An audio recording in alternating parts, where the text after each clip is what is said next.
She's clearly the poorest customer in the whole place, yet more generous than anyone, ordering every single dish on the menu in one go. Tooth, all. Too, baby. Too sweet. And out of love and respect for good food, she didn't ask for a single change to any dish. Unlike the VIPs at the other table, who were incredibly picky, they kept making all kinds of special requests, demanding the kitchen follow them exactly. Their fussy tastes left the head chef feeling helpless. Oh, no. Again. No butter, no cream, no wheat, no dairy, no fat. Merde! Why do they bother to eat? Next time, stick this in my neck. But when the chef picked up George's order, his anger vanished in an instant, replaced by pure delight and approval. He felt like he'd found a kindred spirit and decided to cook a feast for her himself. When the tycoon saw the chef come out in person, he assumed the chef was there to serve him, and a smug smile spread across his face. But the chef just gave him a polite nod, then sat down right next to Georgia. The scene left the tycoon utterly embarrassed. They started guessing Georgia must be someone special. After all, a chef with his reputation can't simply be bought with money. But what they didn't know was, Georgia was just an ordinary woman who loved good food. Just a few days earlier, Georgia was a lowly clerk selling cookware at a store. While working the cookware counter, she'd whip up little dishes for elderly customers to taste. Her sales even topped the charts every month. But her boss never gave her a raise. On top of working hard every day, she had to put up with her boss's lectures and take home a meager paycheck at month's end. So every time she shopped at the store, she'd pay for everything with saved up vouchers and coupons. Her skin was naturally dark, and she was heavier than most. Being different from birth often made her feel insecure, so much that she'd never once dated in half a lifetime. For Georgia, the only joy in life was cooking. She absolutely adored good food. Every day after work, she'd turn into a kitchen magician, recreating TV cooking show dishes perfectly. But all those dishes she poured her heart into. She never ate herself. She'd almost always invite the neighbor's kid over to enjoy them, while she, chasing that so-called perfect figure, quietly settled for a flavorless salad instead. That day, she invited her longtime crush, her coworker Sean, to try her cooking. But what she never expected was, Sean had a crush on her too. Since Georgia was cooking for him, Sean took the chance to ask her out to dinner. The surprise came so suddenly, she lost her grip on the utensils. She bent down to pick them up, but banged her head on the cabinet door coming back up, and passed out cold. Sean rushed her to the hospital. They thought it was just a minor bump, but a dazed Georgia couldn't even tell two fingers apart. The doctor suspected it was more than just a concussion and ordered a CT scan right away. When the results came back, the doctor's face turned grim. He told Georgia she had cancer, with only 3 short weeks left to live. What? I got 3 weeks to live? Are you shitting me? 4 on the outside. I'm sorry. You're sorry? Well, I'm sorry. I can't accept that. The news hit like a bolt from the blue. Georgia couldn't accept it. In disbelief, she demanded another test, but the results stayed cruelly the same. Her first instinct was to get treatment, but the insurance company said it wasn't covered. The massive cost would come out of her own pocket. The surgery meant borrowing money, then endless years of paying off debt, and there was no guarantee it would even work. All of this pushed Georgia to the edge of despair. She sat alone in her room, staring at the wish book that held all her dreams. Every page brimmed with her hopes for the future. Now those dreams felt impossibly out of reach. She thought of all the sweat and effort she'd given, her heart heavy with sorrow and regret. But after a night of painful soul-searching, Georgia decided to skip treatment. She'd spend the time she had left fulfilling her wishes. But before that, she had one thing to do that she'd always wanted, but never dared. She walked into her boss's office, took off her high heels, and smashed his phone to pieces. Her coworkers were absolutely stunned. They couldn't believe Georgia, pushed around by the boss for years, could suddenly be this bold. At last, she fired her boss and stormed out, slamming the door behind her. Sean, having no idea, thought she was just leaving early. He apologized for the day before, then asked her out again, facing the man she'd secretly loved for so long. Her heart was a tangle of emotions, but she knew she had no time left for love. So swallowing her pain, she turned Sean down. Georgia turned to leave. Sean chased after her and pressed one of the tickets into her hand, hoping maybe Georgia would change her mind. Even if that hope lived only in fantasy, then she went to church. The priest regretfully announced that their bishop had urgent business in the capital and couldn't come to meet the congregation. The news was like a bucket of cold water, dousing everyone's excitement. The prayer program they'd rehearsed for weeks was ruined, and all the visitors who came just for it left with nothing. But for Georgia, none of it mattered anymore. What could be more crushing than her final days arriving in a matter of weeks? She poured out to God how unfair fate had been to her. Georgia's raw emotion swept through everyone there. They turned their own grievances and frustrations into shouts, letting it all out as her life neared its end. Georgia suddenly realized she had never truly been understood. She threw her wish book into the trash. Then she went to the bank and withdrew all her savings from over a decade. This time, she'd let her life bloom right now, instead of staying trapped in endless waiting. So she set off on a spur-of-the-moment trip. But the economy seat wasn't as comfy as she'd imagined. The huge passenger in front took up nearly all the space, his reclined seat practically pressing onto her thighs. In the past, she might have suffered in silence, but this time her frustration erupted like a volcano. Facing the flight attendant's obvious bias, she loudly called out the airline for cutting costs. By cramming the seats so tight, she even pointed out that the big guy up front was practically sitting in her lap. Her words instantly struck a chord with everyone, who burst into applause. But the attendant shot back with a barbed remark. If she wasn't comfortable, she could always upgrade to first class. That snide little comment actually woke something in Georgia. A taste of luxury she'd never known might be exactly the bold move she needed right now. No more hesitation. She paid the fee and stepped into the spacious comfort of first class. The service there was impeccable, every detail oozing prestige and luxury. She felt lifted to a whole new level and began rethinking her whole approach to life. After landing, she made an even bolder decision, renting a helicopter to continue her luxury tour. The chopper soared through the sky as she took in the scenery below, filled with an excitement she'd never felt before. When the helicopter landed on the hotel rooftop, it caused quite a stir. Staff and guests all stopped to stare. After all, only the rich and powerful arrive like that. Soon Georgia came teetering down from the roof. A bellhop respectfully hurried over and took the luggage from her hand. She wasn't quite used to all this sudden attention. The bellhop happened to glance at the address on her luggage tag and mentioned their state senator was also at the hotel skiing today. Clearly, the senator's so-called urgent business was nothing but a carefully crafted lie. Well, that explains why he didn't make it to our meeting on Sunday. Please, I'll meet you at the reception desk. Okay. But Georgia soon sank back into the luxurious atmosphere. Since she'd arrived early, her booked room wasn't ready yet. The front desk said only the presidential suite was left, at a steep $4,000 a night. Did you see me play? Madam Bird, welcome. I know that you will find our presidential suite most comfortable. Mr. Cragen, would you sign my book? Yes. To her surprise, Georgia also ran into the chairman of the very retail group she'd worked for, with a young secretary at his side, there to butter up the senator and close a big deal. But Georgia keenly picked up on what lay beneath the secretary's polished surface, the unease she was so carefully hiding. Get upstairs and put some silk on. So she walked right up to her. It's any consolation, he's gonna have a shitty fourth quarter. Who is that? Oh, Mademoiselle Bird, very rich, from Louisiana. She and Senator Billings were supposed to have a very important meeting together. After the bellhop showed her to her room, she had no clue about the tipping customs here, so she just handed him a whole stack of bills, not knowing who she really was. The bellhop only dared take one, and handed the rest back to Georgia. Later, she stopped by a luxury boutique and tried on everything that caught her eye. High-end fashion really is something else. The moment she put it on, she looked instantly classier. Finally, from that sea of clothes, she picked the most dazzling red dress and a red handbag. But that grand gesture sparked quite a few misunderstandings. Everyone assumed she was some wealthy socialite, and with the city's finest chef being so friendly with her, the chairman and senator became convinced that she was somebody important. After the dinner, the senator struck up a chat with Georgia. The chairman happened to see it, and a wave of jealousy rose in his chest. The next day, Georgia hit the ski slopes, but the moment the instructor let go, Georgia lost control and shot straight down the mountain. She looked like a professional skier, every move seeming remarkably polished. Seeing this, the chairman thought she was showing off her skills and chased right after her, eager to prove himself, but he had no idea. Georgia simply couldn't stop herself. When the chairman caught up, ready to show off, Georgia grabbed onto him, trying to stop, knocking him off balance and onto the ground. Refusing to give up, he got back up and chased her again, but neither of them noticed the drop ahead, and disaster struck. Georgia cleared the railing, miraculously sailed over the slope, and glided to a smooth stop. But the chairman wasn't so lucky. He wiped out flat on his back, completely humiliated. You ski like that, you're gonna be in court for the next 2 years. That's fine with me, baby.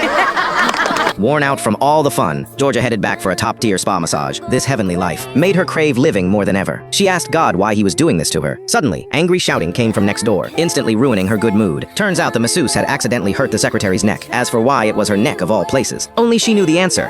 Hey, I don't like the way you're talking to that woman. I'm sorry if I disturbed you, Miss Bird. She was hurting me, though. I don't care. Don't talk to working people that way. Now, it's plain to see what the problem is here. You got tension in your neck because you keep going down on Mr. Cragen, and he's a married man. At least this poor lady trying to work it out of here. Don't take it out on Brigitte. Thank you. After that public humiliation, the secretary actually came to Georgia herself. Turns out she'd long gotten used to being looked down on. Born poor, she'd dropped out early and gone into retail to make ends meet. But years of hustling never got her career anywhere, until her striking looks got her handpicked as the chairman's personal secretary. A job that looked glamorous on the outside had actually trapped her in endless misery. By day, she dodged knives and office politics. By night, she hid away in the chairman's bed. What pained her most was having no one to confide in. The only thing keeping her going was the chairman's promise that he'd marry her once he divorced his wife. I wouldn't lose too much sleep over what other people think. Georgia could relate. She'd spent a decade in retail herself, and her own sister had dated a married man too, but Georgia warned the secretary not to expect too much. Men like the chairman aren't bad people, but they tend to be very greedy. They greedily want a little bit of everything, but they're never stupid enough to leave their wives. You just need to leave him. It's not that easy. If I leave him, I'll have to quit my job. What am I gonna do? I didn't finish school. Well, then you go back to school. There now, we solved it. Let's tackle something heavy like world hunger.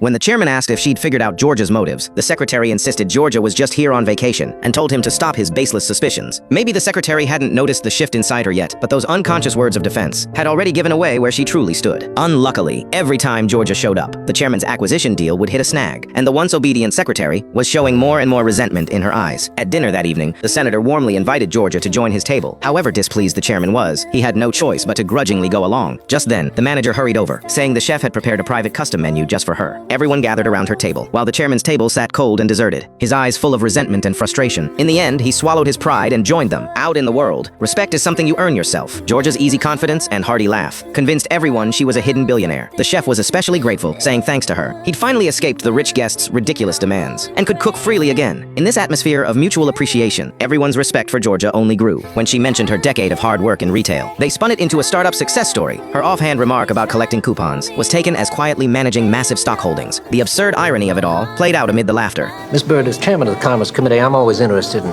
how savvy people such as yourself operate the market.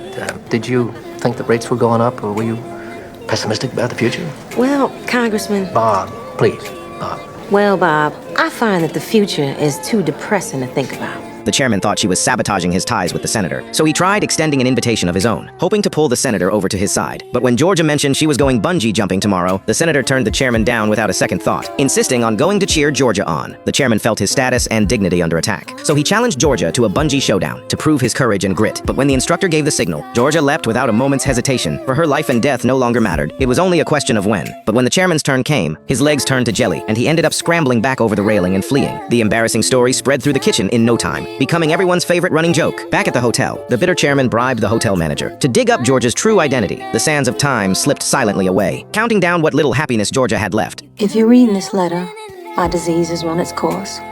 Enclosed is some money for my burial. I would like to be cremated. Spent my whole life in a box. I don't want to be buried in one. She had no time to wallow in sadness. After hastily writing a farewell letter, she headed off to the casino with the others, chasing one last thrill before life's final chapter. She longed to unlock the experiences, long shelved away, living only in the pages of her dream book. The casino buzzed with tension and excitement. Sure enough, everyone lost their money in no time. Georgia, whatever you got, give me some. Believe me, you don't want it. When Georgia's turn came, she pushed all her chips onto 17, simply because it was her mother's birthday, a number carrying her deepest love for family. Seeing this, the chairman started sneering, saying that betting blindly like that, she'd lose everything in no time. But Georgia couldn't care less. For someone with a terminal illness, winning or losing had lost all meaning. And to everyone's surprise, the others actually followed her lead. The chairman stubbornly held his ground, sticking to his rational judgment, but fate seemed to be on her side. Georgia bet the same number 3 times in a row, and won big every time. Everyone who followed her bets made a fortune too, while the chairman, who'd mocked her for not understanding probability, walked out leaving behind every single chip he'd walked in with. Great. Now you changed my luck for the better? You know what? I'm not playing with you no more. In the concert hall that evening, the musical shows she once couldn't sit through for a minute somehow felt vivid and alive now. Maybe the years had softened her judgments of the world, or maybe the ticking countdown of her life finally let Georgia see what made life truly precious. Meanwhile, the hotel manager, after some digging, had indeed found Georgia's old work badge, along with a will. The will laid out in detail Georgia's final arrangements, revealing all her past hardship and heartache. The manager felt deeply ashamed after reading it, realizing she may have misjudged Georgia. Georgia, meanwhile, stared at that huge winning check, a swirl of emotions inside. She thought of half a lifetime of hard work, only to come into such enormous wealth. Now, when her life was about to end, it felt so bitterly unfair. You were incredible tonight. You amazed us all. And myself, too. So how is it the two of us never bumped into each other back home? Probably because you're not home that much anymore. Well, Washington is a hard place to resist. Come visit me sometime. You'll see. I'm sorry, but I just can't seem to get past that big flashing for sale sign on your forehead. What are you talking about? You know what I'm talking about. What are you doing here with Cragen? I mean, what exactly is it that you two do for each other? I'm helping him over some regulatory hurdles in committee, that's all. Well, seems like you should be helping some of your own people over some hurdles. I mean, precious little's happened with that community redevelopment program of yours. And nothing ever will happen with that youth center unless I get reelected. Having generous supporters like Matthew Cragen is a political reality. I'm sorry, but I only have time for realities. Good night. Good night, Georgia. Back at the hotel, the manager came to find Georgia. Once so cold toward her, she now seemed like a different person, all smiles and warm concern, openly showering Georgia with admiration, praising her bravery and brilliance, her kindness and generosity, all of it. Then she pulled Georgia into a tight hug, confessed everything, and begged her forgiveness. But Georgia wasn't angry at all. Instead, finally having someone to share the secret with came as a huge relief. The weight on her heart seemed to lift a little. I don't know if I want to be here to the very end. Why are you here with these terrible people? You should be with people you love. Yeah, I've been thinking about that myself. One in particular. It's time I go home and find him. And the man Georgia spoke of was Sean. Sharp as he was, Sean had long sensed something was off. So he tracked down the doctor who diagnosed Georgia, faced with Sean's questions. The doctor's eyes kept darting away. And I was wondering if you had said anything that might have upset her. Patient privacy prevention. Government, I'm very sorry. You're gonna tell me. Okay. Sir? Tony! Georgia Bird is going to die. What? And very soon. What? I'm very sorry, sir. Refusing to accept it, Sean went to Georgia's place, only to find the apartment empty. He asked around, but no one knew where Georgia had gone. Just as Sean was sinking into despair, the boy Georgia always invited over to taste her cooking, recognized him at once. Turns out the man in Georgia's book of dreams was Sean all along. In that moment, Sean understood the love she'd kept buried. Without hesitation, he booked a flight to the hotel from her dream book. Though on the plane, he was drenched in sweat. Scared of flying? Do I look scared to you? I used to be scared too. It helps if you color. Sean, who'd never dared set foot on a plane, finally found his courage for the woman he loved. He hopped in a taxi heading for the hotel, but fate refused to cooperate. Snow was falling thick and heavy, deeper than any year before. The only road up the mountain was cut off by an avalanche, forcing Sean's car to a halt. Meanwhile, Georgia was heading down the mountain to find Sean, only to be trapped by the same avalanche. They were like two sides of the same coin, so close, yet impossibly far apart. Tonight happened to be New Year's Eve, and they had no time left to lose. The butler returned the tip to the chairman untouched, refusing to take part in such shady business anymore. But the chairman wouldn't let it go. Using his connections and schemes, he finally dug up the truth about Georgia. The holiday kitchen was busier than ever, and Georgia came to lend a hand. What is this? It's a turnip. No, it's not. That can't be no turnip. The full baby turnips. Nobody likes them. Life is easy if you are a traveler. She take a mushroom, but the turnip is to be loved because she's a self-made woman of vegetables. All the others, you can only destroy with cooking, but the turnip, she gets better. So, you see, it's not how you start, how you finish. That's gonna be good. The first time I saw you, I was so happy to see your appetite for food, for life. Turns out the manager had told the chef everything. Thankfully, the secret hadn't spread any further. Georgia asked that it stay that way. What they needed to do now was cast aside all their worries, throw themselves into what they loved, and savor every pure joy the moment had to offer. Dinner was about to begin. You have been very lucky. Well, you didn't get everything you wanted, but next time, we'll do things different. We will laugh more, we'll love more, we'll see the world. We just won't be so afraid. This time, she dressed herself up beautifully, arriving at the banquet in full glamour. But right at that moment, the desperate chairman publicly exposed Georgia, saying she was just an ordinary employee at one of his stores, and that her wealthy image was nothing but an act. Faced with this sudden exposure, Georgia stayed remarkably calm. She simply smiled and rose to her feet. Mr. Cragen is right about me. I'm just a sales associate in one of his stores. Well, I'm sorry. I didn't come here to give anybody the wrong impression about me. I just came here to blow every last cent of my money. I'm gonna die. Yeah, see, I had that same reaction when I found out I only had 3 weeks to live. I mean, I tried to keep it to myself for exactly this reason. It's a party killer, ain't it? She openly shared everything she'd experienced. She'd made the cover of a ski magazine, tasted dishes cooked by her idol's own hands, gone skydiving, and taken in countless breathtaking views. She admitted that all the things she'd never dared to try, she had now done one by one. Her words left everyone in the room deep in thought. The chairman lost face over what he'd done and ended up scorned by everyone. Where are you going? Well, first I'm gonna find Georgia, and then I'm gonna go back to school, and I'm gonna get my business degree. And then one day, when your wife finally decides to divorce you and takes half of everything you have, I'll only be too happy to help her figure out exactly how much that should be. That's when the chairman finally saw how pathetic he was. For all his wealth, he didn't live half as fully as a dying woman, and his dirty tricks left him too ashamed to face anyone. He climbed up to the rooftop. Just then, Georgia followed him up. Terrified of heights as she was, she steeled herself and sat down beside the chairman, grabbed the bottle from his hand and tossed it over the edge, telling him that's what hitting the ground looks like. Georgia patiently talked him down. Not everyone has to revolve around you. You have to learn to accept reality. You've got money and plenty of time, endless chances to turn your life around, unlike me in my final days, when even the simplest happiness is out of reach. Hearing this, the gloom in the chairman's heart seemed to lift a little. He turned and asked Georgia if she had any regrets. Georgia answered softly. She'd dreamed of opening a simple little restaurant and spending the rest of her life with someone she loved. Just then, Sean's voice came calling from below. Georgia thought her illness was making her hallucinate, but Sean had really come, refusing to be stopped by the avalanche. He had hiked up the mountain on foot. He was covered in snow, shivering from the cold. Sean had quit his job too. Because if Georgia was gone, he had no reason left to stay. Sean had read Georgia's book of dreams and finally decided to be brave for once too. Georgia Bird, I want to be with you. Whether it's for 5 minutes here on this ledge or 50 years. I like this guy. Me too. Tears streamed down Georgia's face. Fate's cruel joke had left her utterly helpless. Just then, the hotel manager came rushing over, excitedly handing Georgia a report. Turns out, days earlier, her doctor discovered the machine used for Georgia's scan had been faulty. After running repeated tests, he found everyone's results came out exactly like Georgia's. The same problem in the same spot of the brain. He confirmed Georgia's diagnosis had been a mistake. After endless searching, he tracked down Georgia's hotel and sent the report straight over. The news left Georgia overjoyed. I'm gonna live! Yes! I will live! Yes! I will live, everybody! Oh, I hope that doesn't mean you want to rethink that last statement about the 5 minutes or the 50 years and all that. Oh no. 5 minutes, 50 years, 100 years, a million years.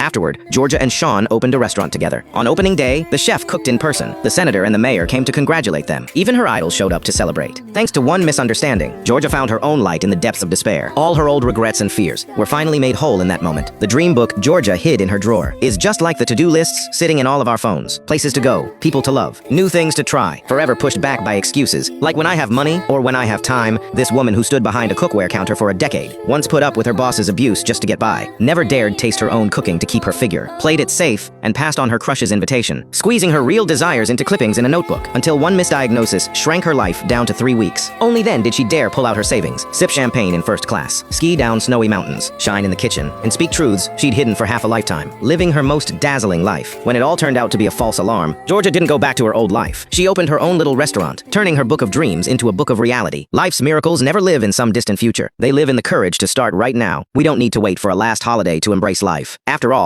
the most precious thing in life was never the money we save up. It's the courage to live as ourselves.